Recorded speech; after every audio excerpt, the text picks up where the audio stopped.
Start the trip off after 2 weeks of packing. You realize you never downloaded any of the waypoints into your phone to navigate to. Then you drive 5 miles the wrong direction because you miss your exit in the dark. Eventually, almost arriving at Randolph Trails, just to realize half the street's closed. 7 in the morning. I'm gonna walk a bunch of it and see where I get.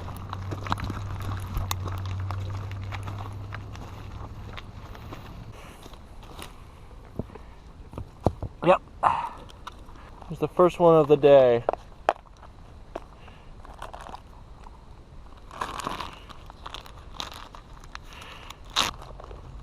Just 19 more to find on this trail.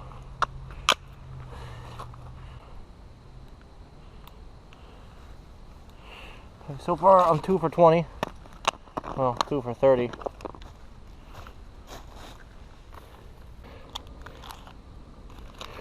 If they all take 2 minutes to get to, I'm in good shape. Okay, it's 7:25. I've got 8 finds so far. Found 9 so far, and I'm in an hour, which is not particularly good for time because I need to be like at the campsite at no later than 11:30, and it's 7:41 now, so it's 8. Now what's bad about that is I need to track back. I figure it's going to take me at least 40 minutes to get back, and I still have to do the other loop.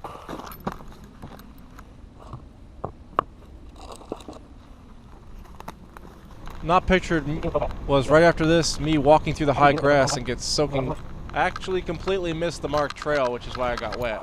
Okay. B2 Fortress. I actually already got soaking wet somehow trying to get to this cache.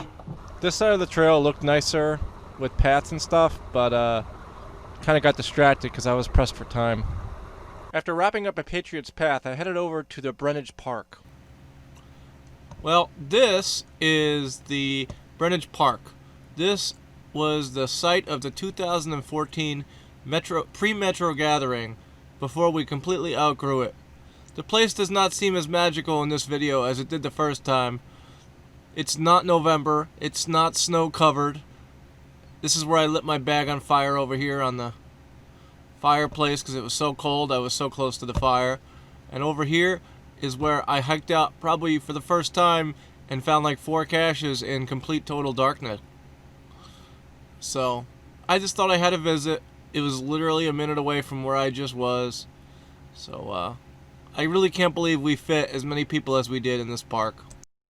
From here, I decided to go to the next stop on our trip, Ledgewood Park, to visit the Ledgewood Park abandoned mine.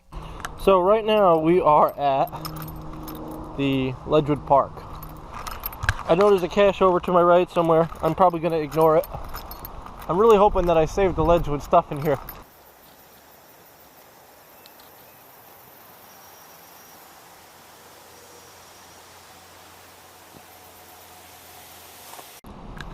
We're on our way to the Ledgewood mine, I hope. We're gonna see what happens here.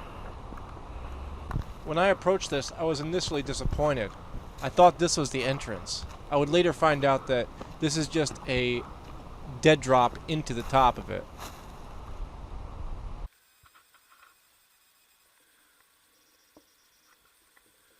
While wandering around further ahead near the cache coordinates, I spotted the fence and then the actual mine entrance, barred off and somewhat flooded inside. I then spent about 15 minutes searching for the nearby geocache, eventually finding it.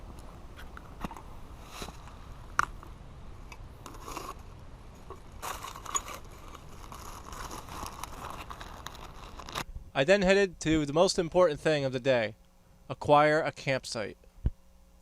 I browsed the site and was lucky to find the same site I got a few years ago available.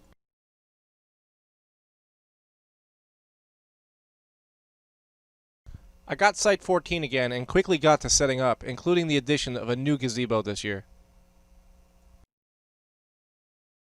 About an hour later, everything was set up and I went on my way to the next stop of the day. One of the main things I had set up on this trip was that I wanted to visit the Rossvile train tunnel. 2:14. I'd like to be out of here by 3:30. There's no real good reason for the park to be open. Take my picture at the mine. I actually set this shot up twice, because the first time I set this up, 4 ATVers came barreling down the trail, and I had a quick run off to the side and hide. I actually came here because there's a geocache in the tunnel, about the center point. I actually walked the whole tunnel, then walked the whole tunnel twice, before I remembered I was supposed to be looking for something. I probably spent like almost 40 minutes in the tunnel, peeking around, couldn't find the cache, and eventually I was just going to run out of time. I never did find the cache, but the tunnel proved interesting enough by itself. After leaving the mine, I had a little bit of time left, so I headed up to the Johnstone Park Outlook to find a few remaining caches I hadn't found from the year before. I left Johnstone Park and headed on the short trip to Camp Alamuchi, the site of the pre-gathering. This year did seem a little quieter than usual, but normal crowd, so to speak.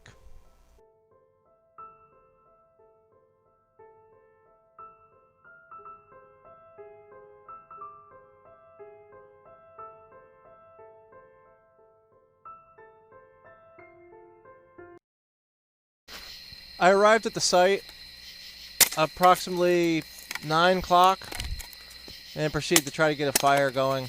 I gotta do it tomorrow because you can't do it same day.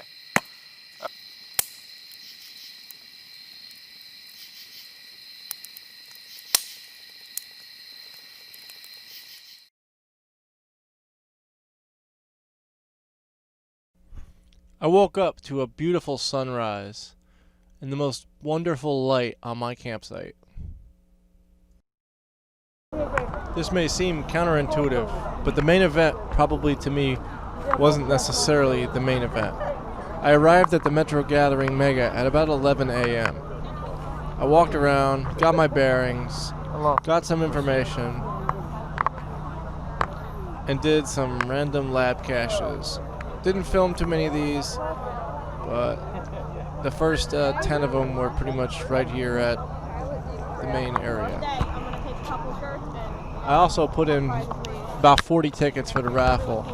I think I ended up winning a crocheted blanket, 2 geocoins, and a couple of path tags. Nothing super special, but it's always good to have a souvenir. I walked with a group of people. I'm not sure if they're in this video or in another. And we basically did most of the other 10 lab caches. The numbers. The first year, we had all our tents set up right here. It's a different world. What's inside? Come on! This fence is killing us. Okay, all at once now. It's a tough crop. 187 feet.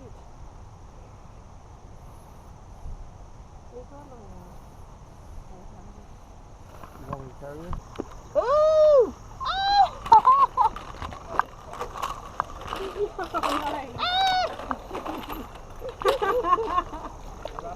Trying not to get wet here. Read.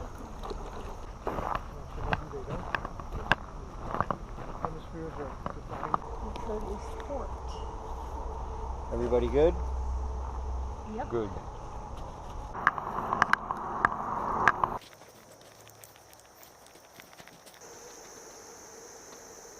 While we were along the canal path, I discovered this abandoned house just across the dry riverbed, and of course I had to go check it out. Totally wrecked inside, but there was a couple of interesting items in the building. Nothing super crazy, but definitely was a nice deviation on the trail.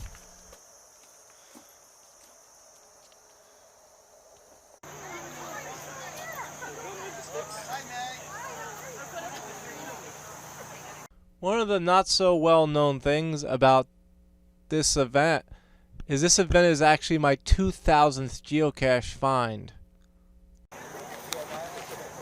Probably one of the most interesting things that happened was the wedding. I knew the people who had the wedding and they actually invited me to it, which makes it extra cool.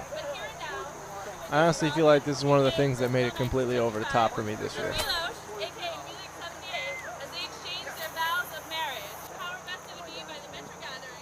New Jersey, and the internet. And the internet.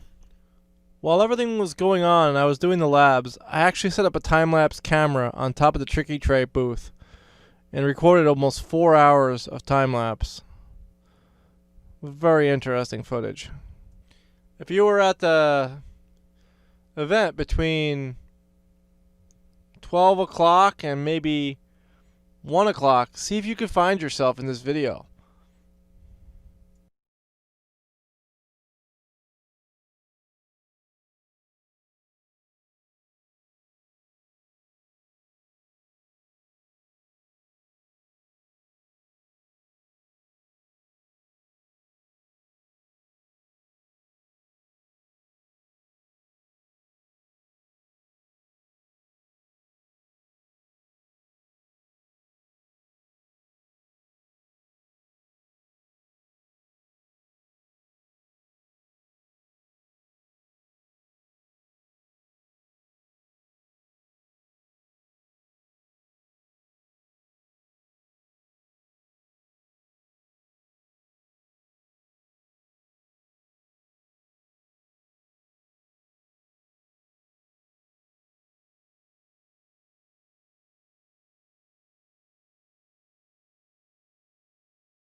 After everything quieted down and the event started to wind to a crawl, I decided to walk the whole grounds and just kind of explore.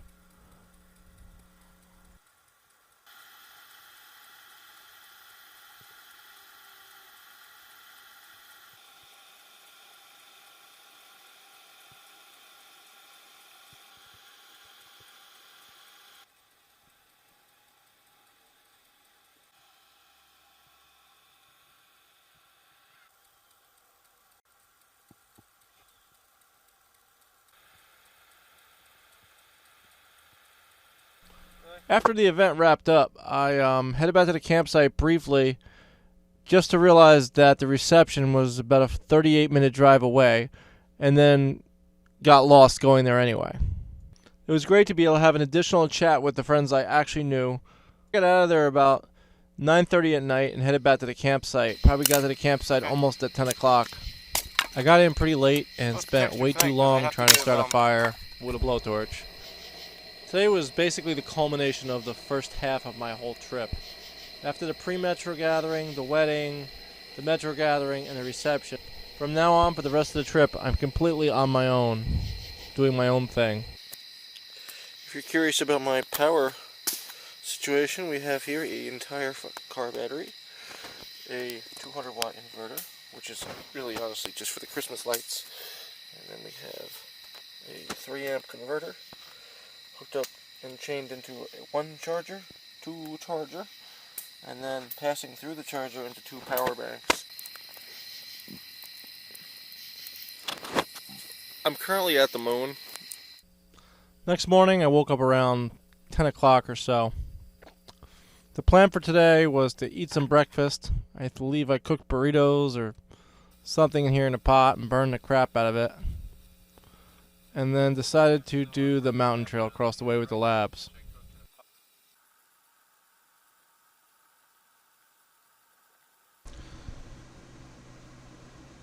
One of the most iconic locations for me here is where these 2 trees have fallen over this rock. This is a geocache over here, and I remember finding this place almost by accident the first year I came up to do the mountain, when I only even did like very few of the caches. So I took the time to film an extra scene here of me walking away from the thing, because it's a really cool spot. A lot of these caches are caches that I already did a few years prior on a trip where I came down here at 5 a.m. and pretty much was done with the whole mountain by 11. So I knew where a lot of them were.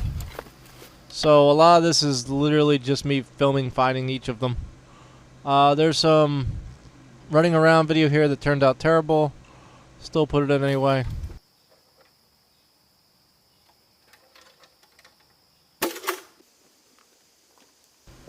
There's a cache here that used to be a shoe literally stuck to a tree, which is why I make this joke. Oh, and by the way, if you're wondering, here's the shoe. I worked my way up to what I think is probably the best area of the entire trail, the lookout. I actually saw birds flying through here. It just made it so nice. I stood out here to take a picture of me holding the banner. This spot over here, which I probably didn't film, is what I refer to as Esker's Ladder. It's just some weird thing where you have to like climb down sideways down the trail. You're not going to see me take it out, but you'll see me with it. I had a group following behind me. More than likely, at least 2 of them were geocachers, but I was still being sneaky, and in some cases I was trying to let them pass me for the rest of the trail. This is the one with the hole, right?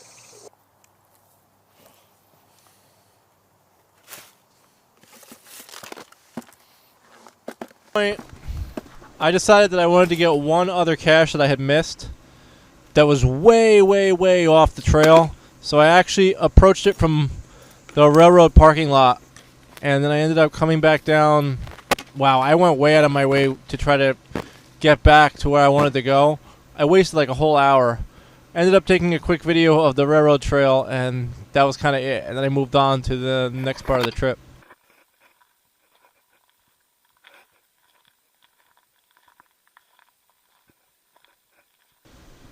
After a little bit of quick deliberation, it was decided that I was going to go head over to the, I guess, Tranquility Farms. There was one cache here called the Reservoir. There was 2 other ones that I had missed on a previous trip, and one of them was called the Gothic-style farmhouse. This is not, in fact, a farmhouse. It is the farmhouse, like, garage, because the farmhouse had already been burned down. This was an interesting find in and of itself, and was still kind of a cool to see, even though it was completely scribbled with obscenities. That brought me here was a friend that always used to come down here all the time to relax, and she was one of the first people on the scene when the building burned down, actually a few years back. One of the other things on the agenda was to go to Cataracts Park. There's a very weird DT combination cache here. I almost disassembled the bridge before I called a friend, and I probably spent over an hour here. After getting out of Cataracts Park, I stopped for some needed supplies, notably ice, checked out a graveyard with a really cool bridge, and almost got lost getting back to the campsite.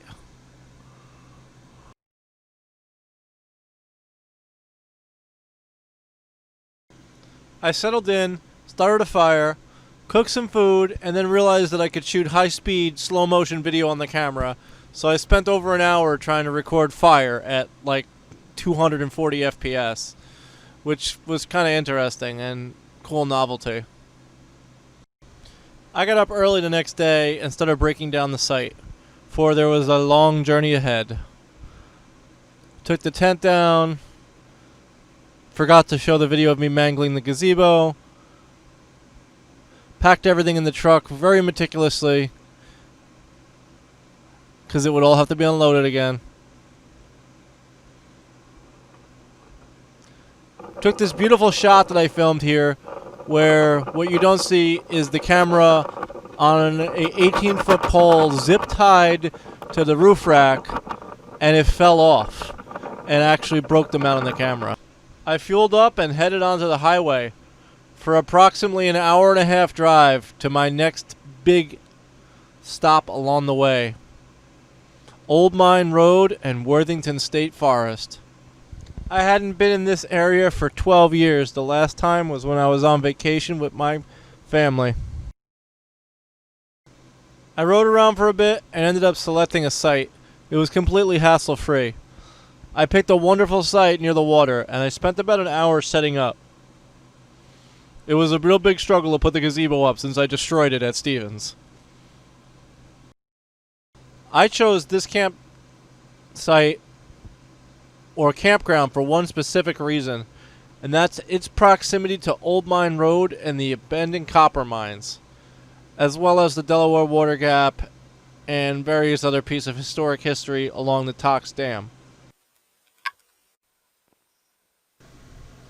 This is one of the parts of the trip that made me very, very, very excited. I've probably wanted to be here for like 10 years. The year prior, I drove 215 miles out of my way from Metrogathering just to miss a turn, and I missed this place by 8 miles. But why? Why is this place so important to me?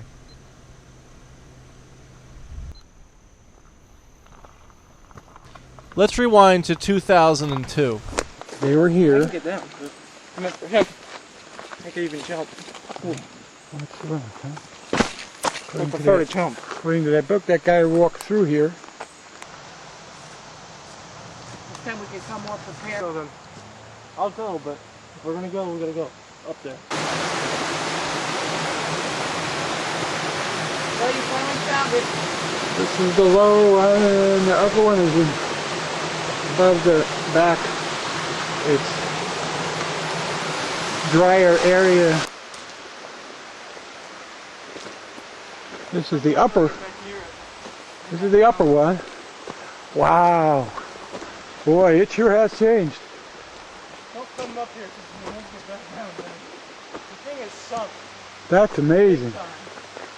That is amazing. The thing is big time messed up. You have to get pictures of this because you will want to look and compare them to the other pictures. That is unbelievable.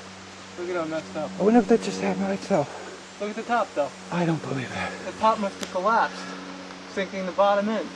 That is incredible.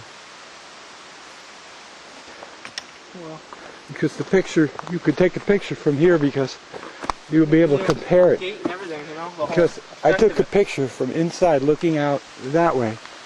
Like that. So you could compare it to that picture, but you can't get inside to do it anymore. But basically that was where the picture was. So we visited in 2001 to check on it. He had been here as a kid, or as a, I don't know, teenager, or it doesn't really matter. And he had a picture that he took, someone took of him standing in the mine that we'll probably never find no matter how many photo albums I look through. But I always wanted to come back and see whatever happened to the top mine opening. We always thought it was a goner and it would be completely collapsed and you'd never be able to find it again. 17 years later.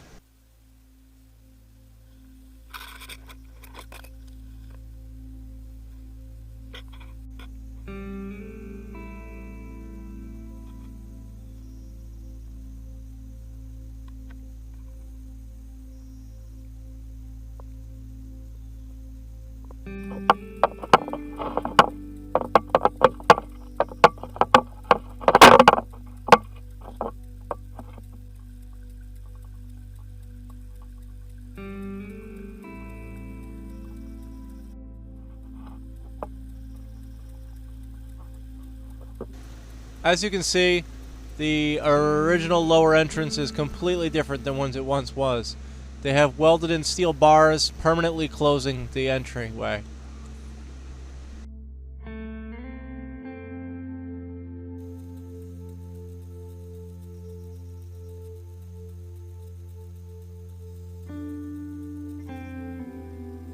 Perhaps the most shocking thing was the condition of the upper mine entrance.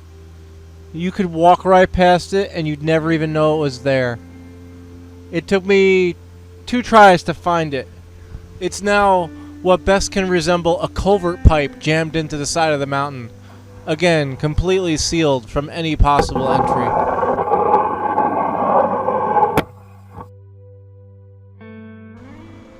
It could be, but I don't think so.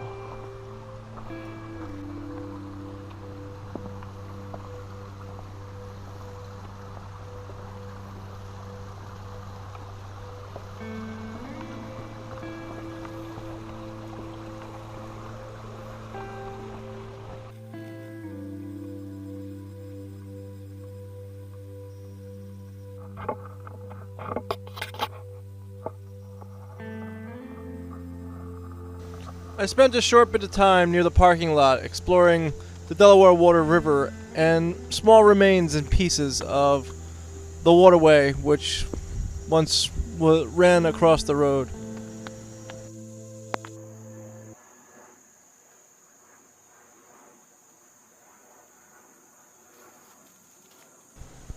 I had the rest of the day, and I figured that I would do something that was on my list. I was going to hike up the Appellation Trail and see if I could see any of Camp Nobi Bosco from the Appellation Trail. While this may seem not much more than a novelty to most people, Nobi Bosco is where I spent 3 summers camping out in a lean-to. It was probably one of the more interesting and enjoyable summers and times of my life, and I felt it was very appropriate as I was camping just a few miles away. I ended up not being able to see the trail. It ended up raining on me while I had not even a backpack with me or anything but my camera and my phone. So some of these videos are very hastily shot with my phone, but it was an adventure. On the way back, I stopped over at Milborne Village. It was deserted. I took lots of pictures and saw some of the iconic buildings of the Delaware Water Gap. I continued back to the campsite, kind of hung out, ate, and did the thing with the fire that I do every time. And pretty much went to sleep fairly early. It was a very busy, fun-packed day. I woke up on day 5, and after much deliberation, decided to do the Karmac trail nearby. There was 3 geocaches on this trail, and some things that I didn't realize before I got there. There was a very, very, very abandoned train trestle, a little pier, and a bizarre concrete foundation that was like 8 feet high. The water was really calm, and I really regretted not bringing my kayak with me to bring down in the Delaware. I always assumed it was going to be rough water, but this water was calm as any little river or lake that you would ever be on near where I live.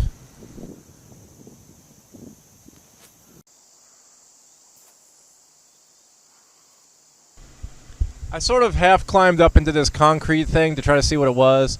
It looked like there was a giant boiler inside. Couldn't really make out what it was, and I didn't want to hop in because there didn't seem like there was a way back out.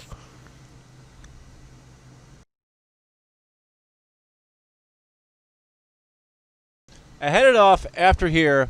Of all things, I went shopping. I ended up traveling to Peec across the way, the Pocono Environmental Education Center. This is another place that we spent like 2 summers on when I was a kid. And the place I note about this place most is the smell of the pine trees. I think that this is the place, and I can already smell it. This is the place where 16 years ago we were walking on this trail, and I smelled pine trees. And I just thought it was the most coolest thing ever. And that's why I love the Pine Barrens, and that's why I camp under pine trees.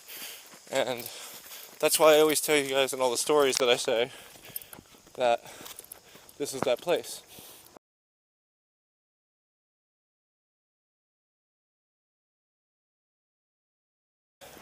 The dining hall was demolished and rebuilt. I found one of the cabins I stayed in, and that's the only thing I can remember what it looked like in the whole place. Here's more of the pine trees. If you were here, the smell is super intense. You can see all the needles. This is the dam I remember walking with the group. We didn't spend much time here, but I do remember the spot.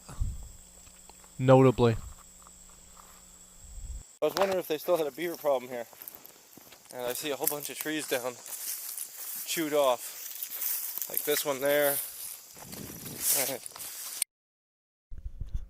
I started on my way back. I didn't want to spend too much. I wanted to get down before sunset. I ended up stopping at a shop on the way over, and I stopped at the Kittatinny Visitor Center. I had to record the clip that goes along with this 2001 video of me walking down the stairway.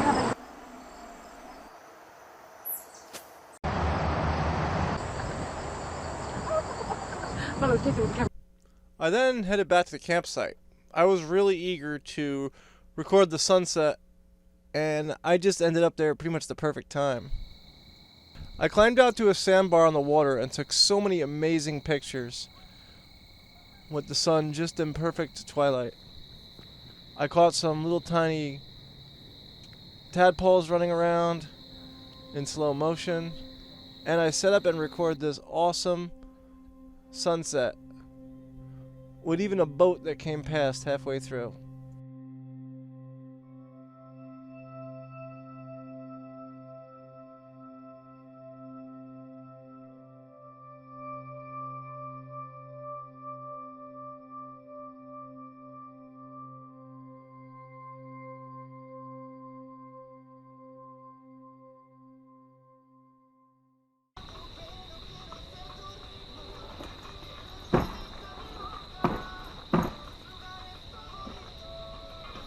This would be my last night here, so it was as much of an all-in experience for the campfire as I could. I chopped up a ton of wood and had pretty much a continual big fire for like up until I almost fell asleep in the fire at 2 a.m. I set up Christmas lights, I took pictures, I played with the camera, I did so much stuff. I even threw these little speckly stuff in the fire to make it colorful, which you can't really see very well.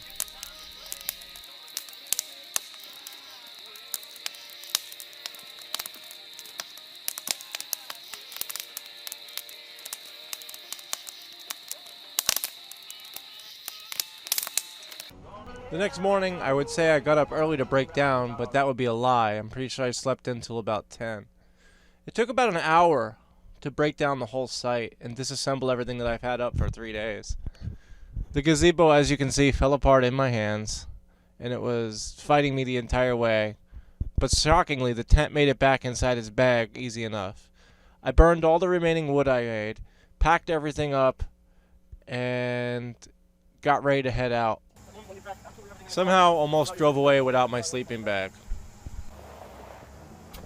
The journey was not over yet. I decided I didn't have enough time to go up to the outlook, but I figured I would drive down to a nearby trail, rock course trail, and pretty much explore up in that area and try to make my way to Sunfish Pond before it was time to go home. There was just a few more caches up that way that I thought I could grab.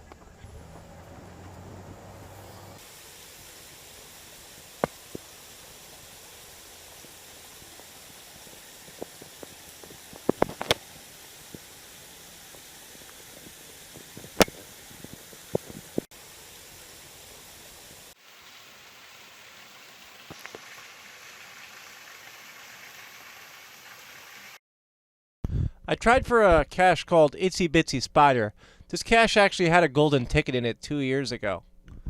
I didn't have much success finding it, and I was getting a little so-so about whether I even wanted to be geocaching at the moment.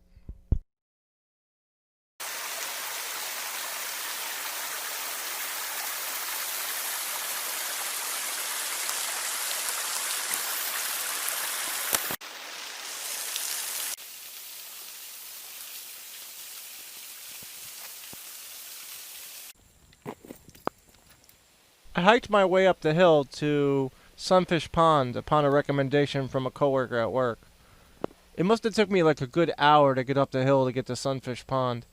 Unfortunately, by the time I was there really wasn't a lot of time to look around in the area and absorb probably the really nice view around here. It's a huge pond at the top of the mountain, but I had to head all the way back, and it was already going to be like 4 o'clock. Cache is going to be in the pile of sticks, but we'll look into that in a minute or two. Actually, that's someone's dinner, but we'll look at that in a little bit. What interests me though is these rock cores that are dumped here. See, it's called Rock Cores Trail, but these are legitimately rock cores, and it just seems so very interesting that they're here. I don't know why. I know they were doing some mining and stuff to do sampling, but like, there are a lot of rock cores. Somebody was really rock coring something. That's a really big core. Pretty freaking huge, actually. This cache was literally called Rock Cores Trail, and it very much delivered.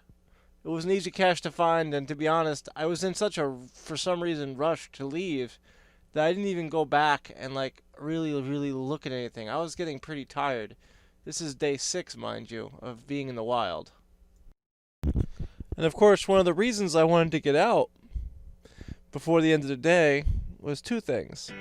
I must return to work tomorrow, and it's an almost 3-hour drive back to my house. This trip was everything I planned on and more. There's only 2 things I had on my agenda that didn't make it in, and the other things that I managed to do in between that completely made up for it. The wedding, the metrogathering, the pre-metrogathering, visiting the copper mine, driving to Pennsylvania, driving out to Peek, getting that wonderful time lapse of the Delaware River. There's just so many things on this trip. It was like a non-stop enjoyment through and through. Revisiting Delaware water gap locations, I've been on my to-do list for probably plus 10 years. I've always wanted to go revisit Peek, although I probably didn't get as much video and I didn't spend as much time there as I should have because I knew I had to get back to the campsite for other things. One of the things I would find out after I got back is that this will be the last year for Waterloo Village Metrogathering. In 2020, the location was relocated to Johnson Park in Highland Park, New Jersey. And there's no camping around there. It's literally a 20-minute drive from my house. So while I wanted this to be the biggest ever, it would be in fact the biggest and last forever trip that I would ever go down there and do all this for.